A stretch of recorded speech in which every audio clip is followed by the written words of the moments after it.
दोस्तों, जब भी 326 में कार्रवाई होती है तो उसमें ये गैर समझौतावादी होती है, यानी आप इसमें समझौता नहीं कर सकते। और दूसरा, इसमें आप ये नॉन बेलेबल है, यानी गैर जमानती है। तो आप जब भी इसमें कार्रवाई करें तो वो अपराध उस श्रेणी का इस सेक्शन के तहत वो होना चाहिए। तो अगर कोई ऐसा अपराध आपके सामने या आपके कोई करता है तो तभी आप 326 को अप्लाई कर सकते हो। इसके अलावा एक और मैं बताना चाहूँगा कि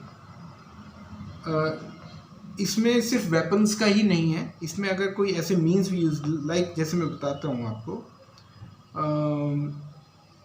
मैं सेक्शन को पूरा रीड आउट करता हूँ। Section 326, voluntarily causing grievous hurt by dangerous weapons or means, whoever, except in the case provided for by section 335, voluntarily causes grievous hurt, यानी हर्ट जो है वो ग्रीवियस होना चाहिए, वो ग्रीवियस हर्ट होना चाहिए, नुकसान ग्रीवियस होना चाहिए, by means of any instrument for shooting, stabbing or cutting, or any instrument which used as a weapon of offense is likely to cause death, or by means of fire or any heated substance, or by means of any poison or any corrosive substance, or by means of any explosive substance, or by means of any substance which it is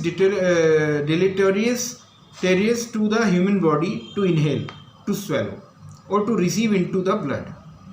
or by means of any animal, shall be punished with imprisonment for life, or with imprisonment of either description for a term which may extend to 10 years, जो कि 10 साल तक के लिए उसमें सज़ा हो सकती है और फाइन भी लगेगा।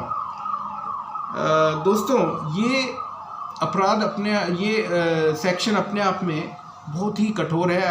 अगर कोई किसी की हड्डी तोड़ दे, दांत तोड़ दे, तो उसमें बहुत उसको सज़ा मिल, जबकि कई लोग ये सोचते हैं नहीं है तो कुछ ज़्यादा अपराध नहीं है, दांत टूट गया ये वो, लेकिन दोस्तों ये एक बहुत बड़ा अपराध है जिसमें 10 साल तक की सज़ा हो सकती है इस सेक्शन के तहत,